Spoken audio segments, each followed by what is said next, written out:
and that he rewards those who seek him. So what did I do? He used the coin of heaven. He used the coin of heaven. The coin of heaven. The coin of heaven. The coin of heaven. I tell everyone who will listen to me.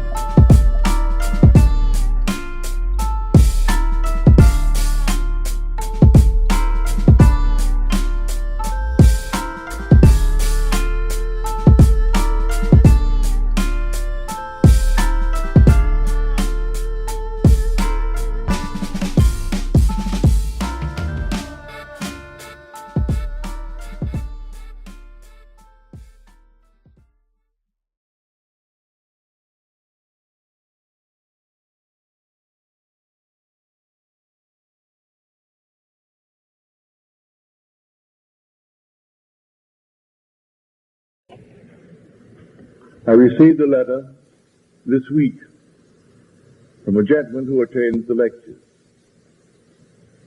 Did I attend them? First of all, I love them. They make me feel so secure and peaceful and fulfilled. But it doesn't last very long. The following day, I am full of doubts again. And I wonder, for you talked on prayer, and you showed us how you would pray. Well, I've tried that. But again, the prayer is erased by my doubts the following day. For those who are not here, here is a quick summary. The foundation is I and my Father are one. But my Father is greater than I. I am not inferior to my essential being called Father, but only in the office of the sent. But the sender and the sent are one. So when I am sent into the world, I am restricted. I am wearing a garment of flesh and blood. Depending on my senses, depending on my reasoning mind, which cannot fathom, reveal truth. It has to depend upon the depth of its own being. For that which reason tells it, it cannot do. It must believe that all things are possible to that depth, that Father that we call God. And if it is all possible, knowing I cannot do it on this level, I would do the normal, decent thing and give thanks to my own being for doing for me on this level what on this level I cannot do for myself. But now the secret is how to keep that divine vision in time of trouble. When Paul said, "O King Agrippa, I was not unfaithful to the heavenly vision." He was not disobedient to it. He kept it, knowing from the depth of his own being it would be done. Well, I say to him, it is not another spoken of in Scripture when Peter said, "If my brother sins against me, how often, O Lord, should I forgive him?" We are living in an egocentric world. The whole vast world is yourself pushed out. It is not John over there. It is this, what St. Francis meant when he said, and on his deathbed he asked the forgiveness of poor brother donkey. My body, for all the hardships that I have caused it to suffer. This limited being, I must forgive it morning, noon, and night. So when the Lord answered 70 times 7, that does not mean 490 times. It means until my vision, which is 70, that is the eye, it's an iron. The symbol of the iron is an eye. And 7 is a sword. Until I fix it, so it does not wander. It does not move from one place to the other. I am not disobedient to the divine vision. When I keep the divine vision, even in times of trouble, and things are all denying that it could ever happen, He is working, the depth of my own being is working from the model. I supply the model. I want this, that, and the other. I dare to assume that I have it.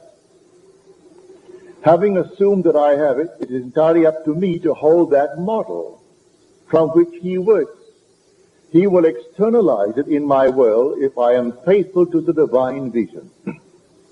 That divine vision need not be some wonderful, heavenly, spiritual vision. It's something based upon the world of Caesar. That's the vision. It is not yet externalized, but I know what I want. I must hold it in my mind's eye. And if tomorrow I wonder, 70 times 7, remember, you come back to the model, because he is working from a model. And the model is supplied by you on this level in the capacity of the sent. You have been sent into this world. Now I say to him, that's what I would suggest to you if you're here tonight. That you simply try to go back to the vision, because you became aware that you had wandered. Not everyone is aware that he wandered. At least you are aware that you have wandered from it. You go back to it. Now in the letter he said, the previous week, it seemed to me that you were very critical of a multimillionaire in his 80s who is now taking up yoga to extend his earthly days in this world. Do you mean he should have prayed instead? No, I don't say he should have prayed instead. That was not my point. My point is this, that a man in his 80s, not a multimillionaire, he is a billionaire. A billionaire is one who has in excess of $1,000 million, not a few $1 million. In any man's language, $1 million is an awful lot of money. But a billion is 1,000 million. And he still wants more, and he's in his 80s. And to prolong his body that he may gratify that hunger, he's taking up yoga. And he thinks he's a very spiritual man because he doesn't eat certain foods, and he doesn't drink, he doesn't smoke.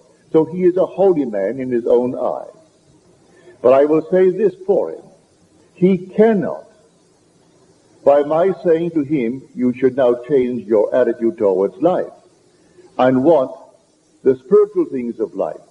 No, the hunger hasn't come upon him. He has a hunger for Caesar's dollars. And as long as that hunger remains, he has to gratify it. So I'm not critical of him. I use him only as an example. But I'm fully aware of the fact that he has not yet had that hunger as you're told in the book of Amos. The 8th chapter of Amos, the 11th verse. I will send a famine upon the earth. It will not be a hunger for bread, nor a thirst for water, but for the hearing of the word of God. Well, he doesn't have that hunger. So at the age of 80 plus, he still has a hunger for things in this world. But Scripture warns us in the 13th chapter of Hebrews and the 6th chapter of 1 Timothy. Be free. Let your life be free from the love of money. For the love of money is the root of all evils. Didn't say a few evils, all evils. You can trace it back to what money means to man. Money means power. All the wars in the world are economic wars. When man thinks that he can lead his nation into war and get more markets for his people, more of these things, it's all economic. And so, if he thinks he can, he does it. And all wars are economic wars. They reach a certain point and they break forth into violence. But before wars come, it's still an economic war. And it's based upon the love of money. I'm not saying we shouldn't have money. I need money to pay rent. I need money to buy clothes, to buy food, and do the normal things of life. I'm not denied that. But to fall in love with money and to want money for money's sake is simply a false concept of power. I am speaking of an entirely different power. And may I tell you, all the power of this world is like a little firecracker compared to the power of which I speak. The day is coming, and you'll realize this power. It's all within you. And you will arrest it. You'll feel it within you, and you will arrest it. And the whole vast world that you are perceiving will stand still. It's absolutely still and dead. You can change its motivation while it's still, and then release the power within you, and it will execute the change motivation and think it initiated the change. That's power. There's not a thing in the world comparable to such power. It's all within a man. The day will come, man will have access to that power. In that day, he'll know he is God. So I am not criticizing the man for wanting another billion. I use him only as an example to present it to you who come here, that you are not on that track. I trust you are not. If you needed money, certainly ask for it. And then if you do not know how to bring it into your world, then give thanks to the depth of your own being. As you're told, commune with your own heart on your bed and be silent. So you commune in the sense, what would it be like if it were true? What would the feeling be like if it were true? Well, then you assume that feeling. You wear that feeling. That's a vision. And then that forms a mold. And the depth of your own being, who is your Father, who is God, the ultimate God, takes that mold, and from that mold he externalizes. Because he has ways and means that the surface mind knows not of. So that's what I meant when I used this man as an example only, but certainly not to criticize him. You're told, and this is scripture, I am from above, and you are from below. He's not speaking to another. He is speaking to himself. He's speaking to this being down here, this thing. The being within me is speaking to this. And it says, I am from above. And this is from below. It was born from the womb of my mother, my earthly mother. This that is speaking when I say I am from above is born from above out of my own skull, that being. It is born not of blood, nor of the will of the flesh, nor of the will of man, but of God. He who comes from above is above all, we are told. He who comes from the earth belongs to the earth, and of the earth he speaks. He who comes from heaven is above all. So he equates the one coming from above with the one coming from heaven. You'll read that in the 31st verse of the 3rd chapter of John.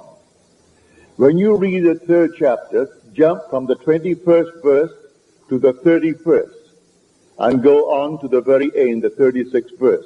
Then go back to the 22nd verse and read through to the 30th. There was a break there, a dislocation of the manuscript.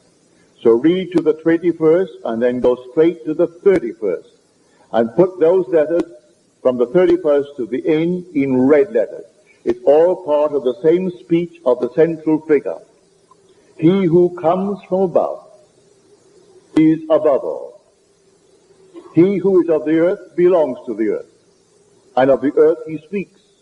He who comes from heaven, he is above all. Now, he tells us that he speaks of that which he's seen and heard, but no one receives his testimony. He who does receive his testimony, he tells them they will put this seal to this, that God is true. The word is going to prove itself to be true in the individual, for he has come only now to fulfill that word. He dictated these words in the depth of his own being, and comes into this world and puts upon himself the limitations of the garment called flesh and blood, to fulfill it while walking this earth. Fulfill it in spirit, fulfill it in himself. Now listen to the words. It's not taking place on the outside. If I tell you I am Mary, and birth to Christ must give, if I, in blessedness for now, and evermore would live. I mean that literally. But let me see now what it is said in Scripture concerning Mary.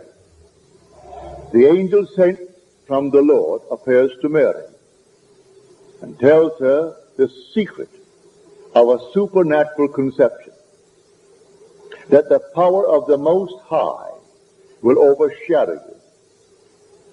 Therefore, the child to be born will be called Holy, the Son of God. Then Mary answers the angel. And Mary said to the angel, rather, she's now speaking to herself, Behold, I am the handmaid of the Lord. Let it be to me according to your word. And then the angel departed from her. I am the handmaid of the Lord.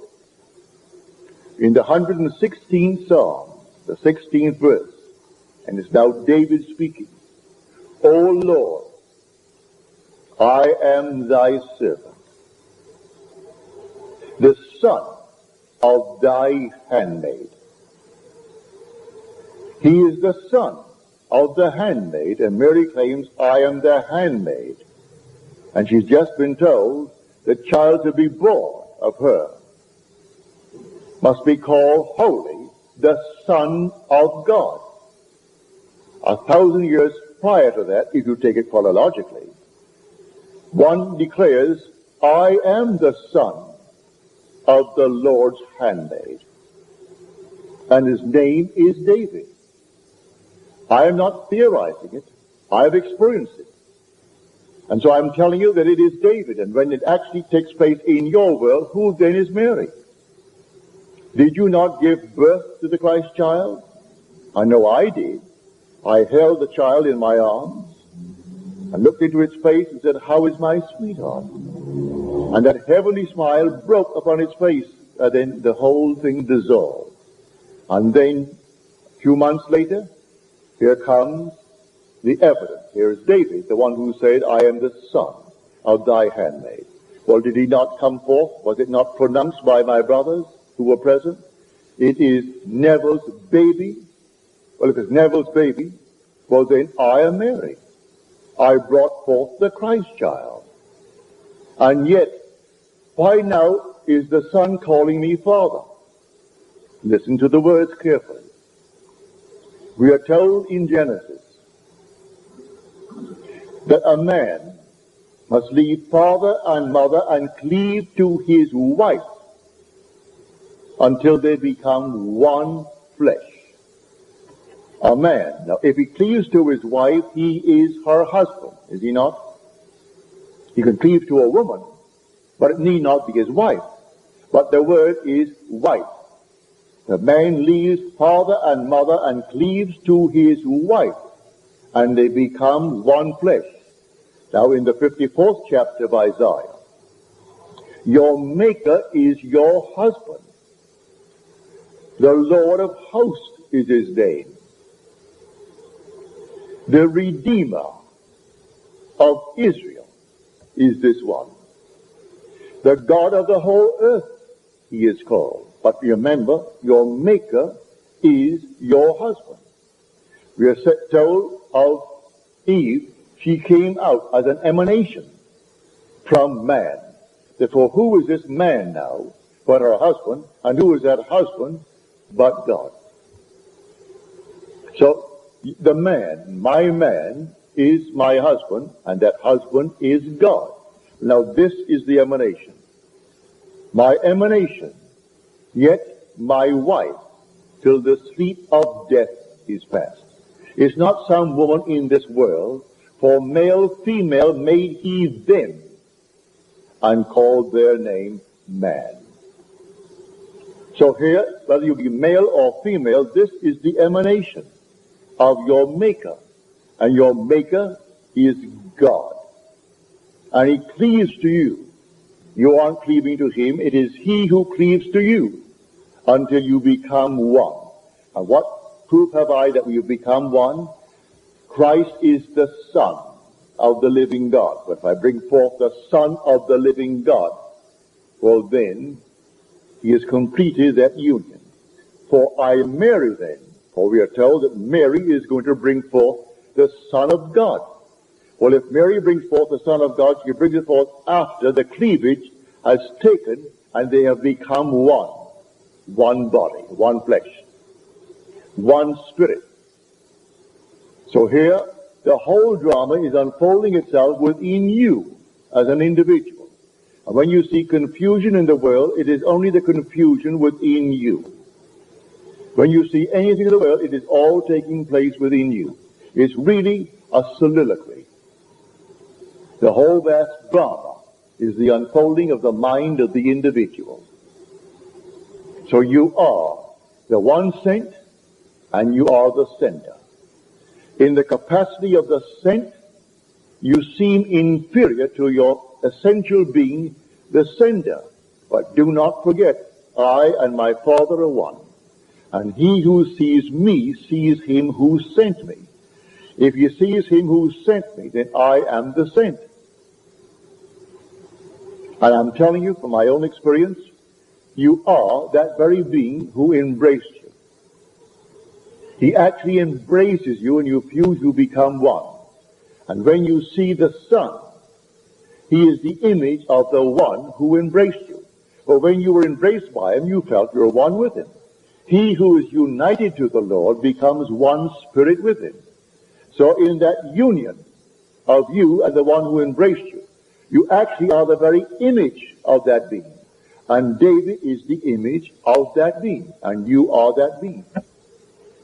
And it's all done in spirit. It's not done here in flesh at all, in spite of all the arguments to the contrary. This belongs to the world of Caesar. And many men of science and philosophy will accept as an explanation nothing that comes from beyond or above this world of nature. They will not.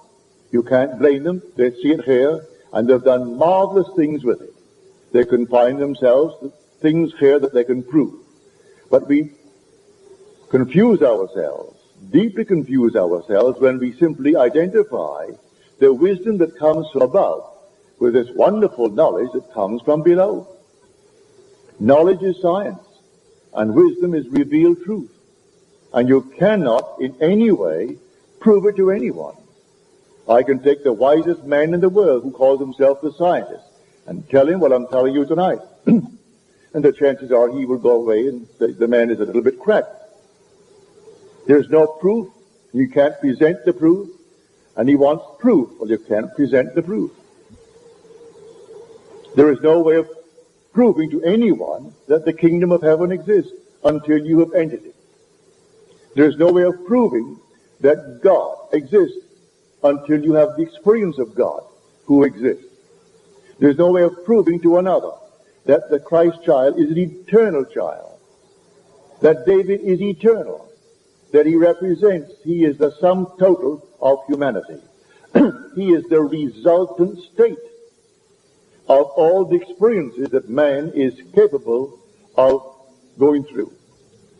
You go into this world of man and play all the parts. And when you have played all, at the very end, the cleavage is taking place. And he is the resultant state. He comes out as the Son of God who played the part. But while he's playing it, he's in the depth, molding your world in harmony with that mold that you offer him. But what mold am I offering him tonight? When I say I am, and I put a name on it, that's the mold I am offering him. If I say I am secure, I am blissfully happy, I am, and I name it. That's his name I'm calling. I am. And then I put the mold on it. Now, I must be faithful to that vision. That's a vision. It's not yet in the world. It's a vision. And so I must keep the vision in time of trouble and turn to him when I become aware that I'm not faithful, instead of wasting my time condemning myself for turning away, go back. He said 70 times 7, you forgive your brother. And this is poor brother donkey that God himself is writing. In a few weeks' time, you'll find all the churches decorated. There'll be a donkey, and they will have the Lord seated on it, and they'll have all these things moving up to the cross. And people will think that that actually took place on the outside. No, this body is the donkey that the Lord wears. And I'm riding him. And many a time, he has thrown me. Many a time, he's turned aside. They're very stubborn animals. Do you know that? He used to take a donkey on the beach in Barbados. I had one special one. And he had the capacity to stop on a dime. He could run as fast as lightning and stop on a dime, which meant you went about 20 feet over his head. But it was fun. You were kids, you didn't care. You never thought of consequences. You break your neck. You got on that beach, a nice wide beach. You got on that donkey, no halter, nothing, bareback. And off you would start, and you're holding on. And all of a sudden, bang. And Neville goes 20 feet in front of it. Sometimes you'll come up, your blood all over, because the sand got you. But it was fun. Going to the beach and wash it off, and that's all. Hoping that mother wouldn't see it. But that animal is a symbol of this body that you and I are wearing. It is called among the animals of the world, it's called one of the most salacious of animals. All through the West Indies, these men who are seeking public office, they go through with a donkey in the open car with them, as a symbol of their virility. And of course all these crazy people are howling and carrying on with them, because he is a strong man. That's a symbol, the donkey. But I tell you, all these wonderful symbols are true, but don't worship the symbol. The donkey is your wonderful body of flesh and blood. And you have to be constantly in control of it, constantly taking care of it, and simply turning to the depth of your own being, when on the surface self you can't do it. So when you're told, you are from below, and I am from above, don't think some man feels himself superior to men, and he's telling them that they're below him. That's not it at all. It's the being within you that is from above. It is that being who will ascend. This being cannot. This belongs to the earth, and of the earth it speaks. But the being who came from heaven is the being who is from above. And the day will come, because he and he alone descended, he and he alone will ascend. He will leave this world and ascend to himself from which he came. So he tells us, I am leaving the world, and I am going unto my Father. You will see me for a little while, and then you will see me no more. For I am ascending unto him who sent me. And you return, that very being. But the being here is wearing a very restricted garment while he is here. And that garment is the poor other donkey. And that has been made to suffer through our mistakes in this world. So again, I say to my friend, if you are here tonight, I had no intentions of criticizing anyone. I just use it as an example to show you that there's something far, far greater in this world than the love of money. Far, far greater. As you are taught in Scripture, seek ye the kingdom of God, and all these things will be added unto you. Not because you're going to have more and more homes, no. You'll find you don't need them. Not because you're going to get more and more billions, you'll find you don't need them. And the day will come, by eliminating all the nonsense in the world, you are freer and freer and freer. And people think by accumulating that they are freer and freer. It's by simply eliminating the unnecessary things in this world. If I bought everything that came to my door, I'd have to move out from a 7-room apartment into a 50-room house. Only yesterday and today, a man tries to sell me now water. Only $5 a month. Or only $5 a month. Yesterday someone tried to sell me the cable TV. Well, that's only, I think, $5 a month. Another day, another $5 a month. You put it all together, and finally you're spending something like $200 on things you do not need. A month. And these go on and on and on. But people are told through propaganda that you need them. You must have them. Must have what? I once enjoyed a lovely big $600 color TV set. Then it cost me a fortune to keep it going. You pay $600 for it, and all of a sudden he tells you the tube is gone. I said, yes? Well, then let's have a new tube. Well, that's going to cost you $250. $250 for the tube? He said, yes. I said, take it away. I gave it reluctantly to my maid. I said, Doris, I shouldn't give it to you. This is a burden. Because to put that tube in is going to cost you $250. And I'm going right out tomorrow and buy myself a nice small 21-inch black and white. Well, I got a 19. That's all I need it for. I do not need the huge big color TV set. Everyone thinks he has to have a huge big color TV set. I have a 19-inch black and white. I rarely turn it on. If a game is on, and I like games, I'll turn it on. That's good enough. I prefer my Bible. So why must I be always keeping up with the Joneses? So I only use the story to illustrate a point. Keep yourself free from the love of money, for the love of money is the root of all evils. It's the cause of all the wars in the world.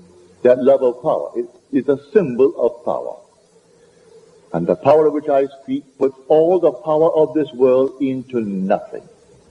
You can't conceive of any power in this world that you could use to make humanity stand still and you change its motivation.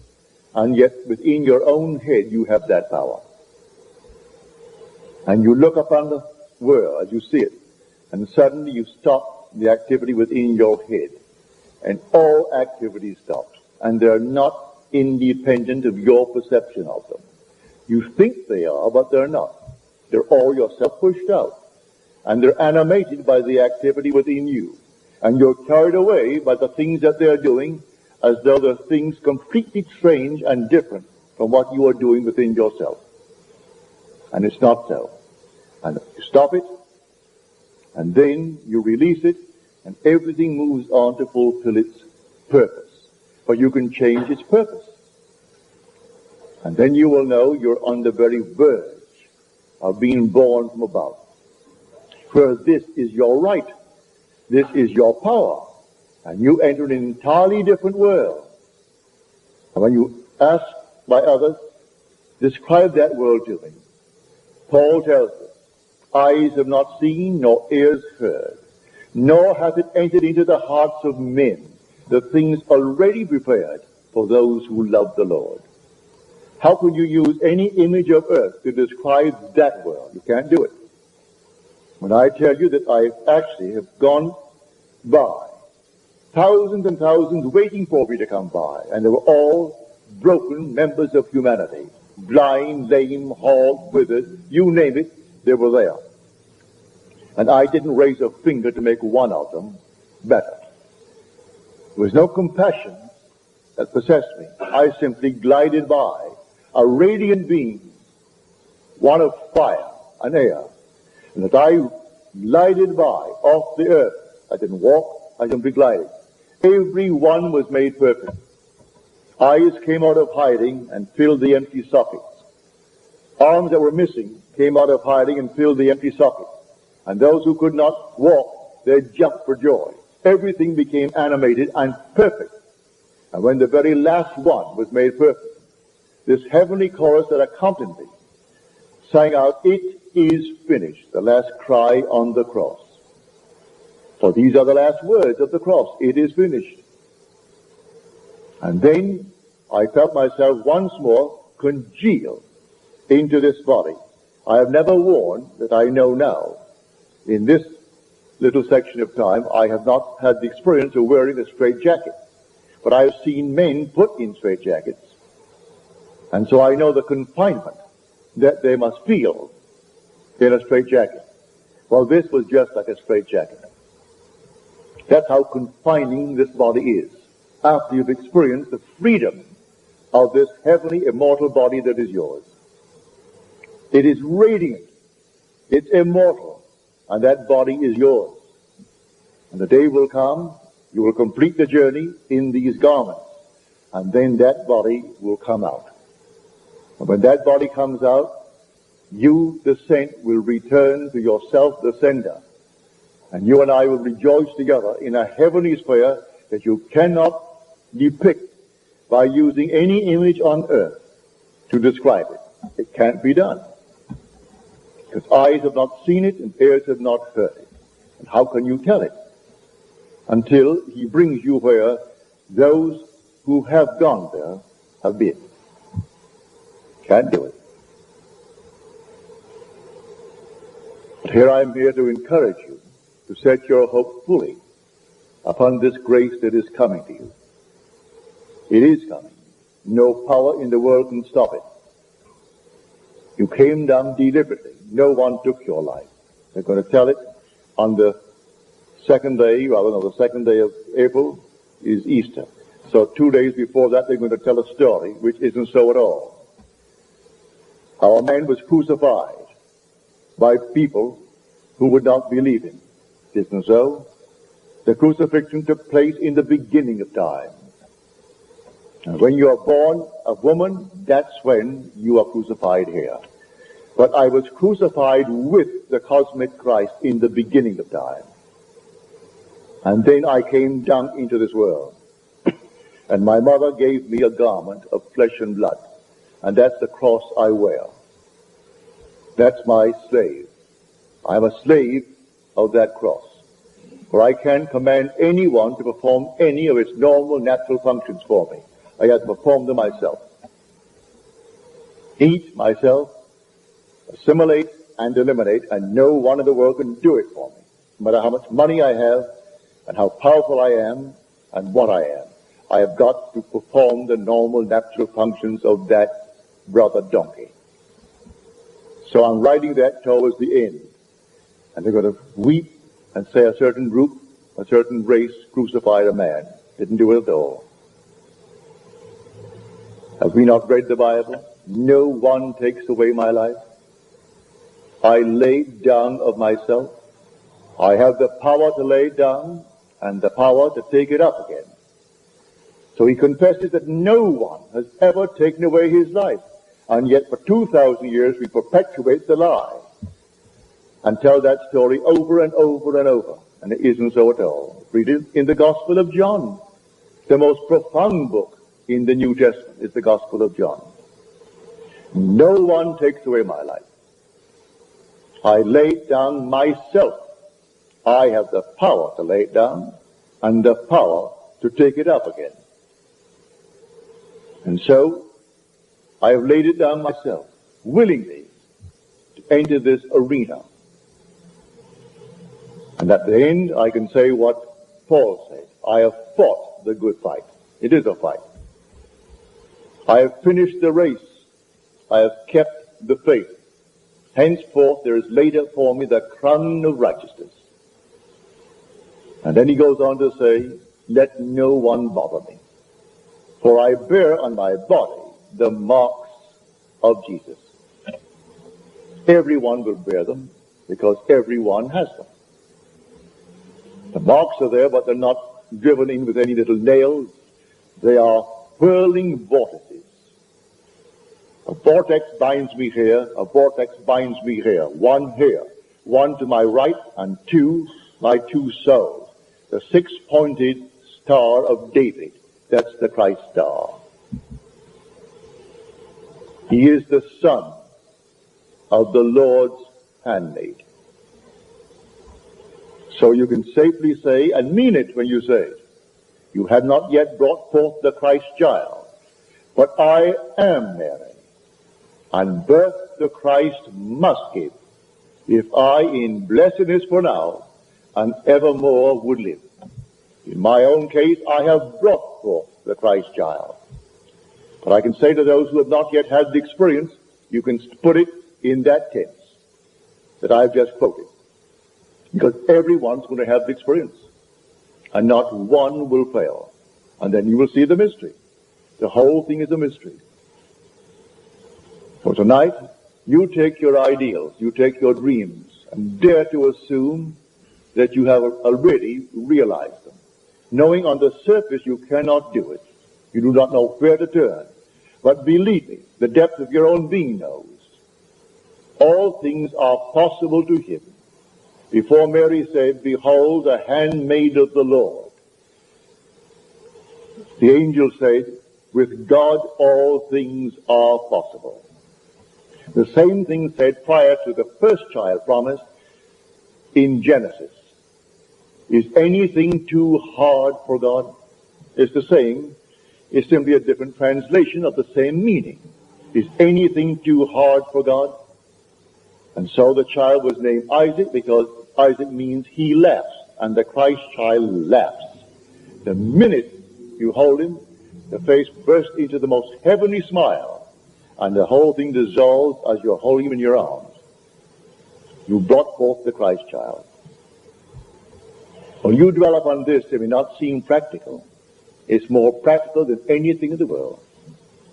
Far, far more practical than telling you how to go out and get $1 million. Here, this morning's paper, I opened up the paper, and here is one that I have seen and listened to a time. William Lawrence. A year before, our ex-president said he would not run. He said in his column on his TV show that President Johnson will not run for office for a second term. The first was by the accident of assassination.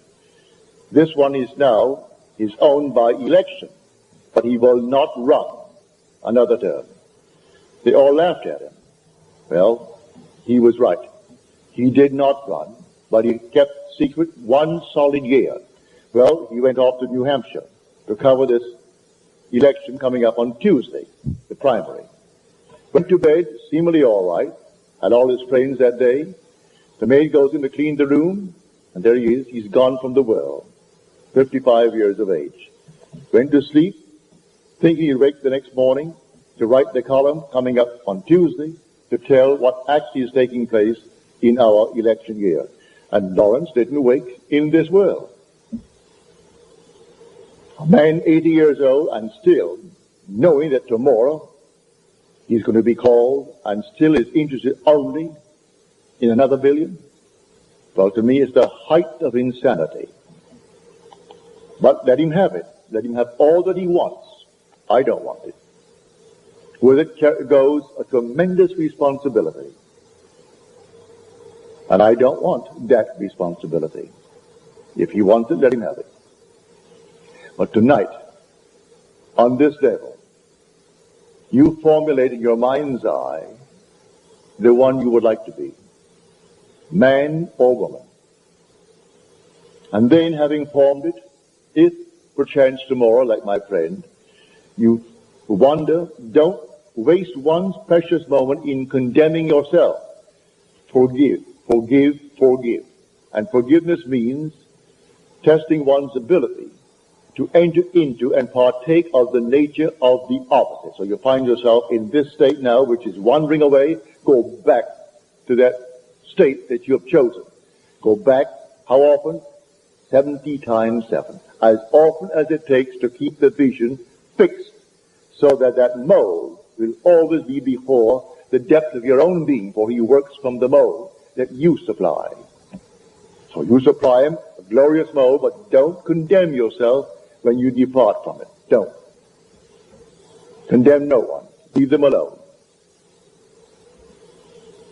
So the Christ of the Bible, one day he stands before you and calls you Father. And remember, Christ is the Son of God. The Jesus of the Bible, one day you'll know who you are, and you are he. Jesus is the Lord God Jehovah. And Christ is his Son. We put them together like one name, like Neville Goddard. It isn't Neville Goddard. In this world, yes, I'm Neville Goddard. But Jesus Christ are two separate states, I would call them. One is the Son, that's Christ, and Jesus is the Father. Listen to the words. He who sees me sees the Father. How then can you say to me, Philip, show us the Father? Have I been so long with you, and yet you do not know the Father? If you knew me, you'd know the Father. So he's telling you he is the Father. And David in the Spirit calls him my Lord. So is he not now the Father? For my Lord is the Father. And David called him my Lord. So David is calling his own Father. And he's telling you now who he is.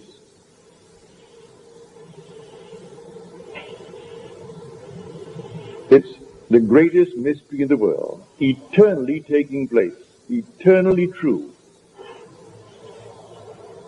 You take it to heart, and if you have it on tape, play it over and over. These ideas that are so different from what man has been taught to believe,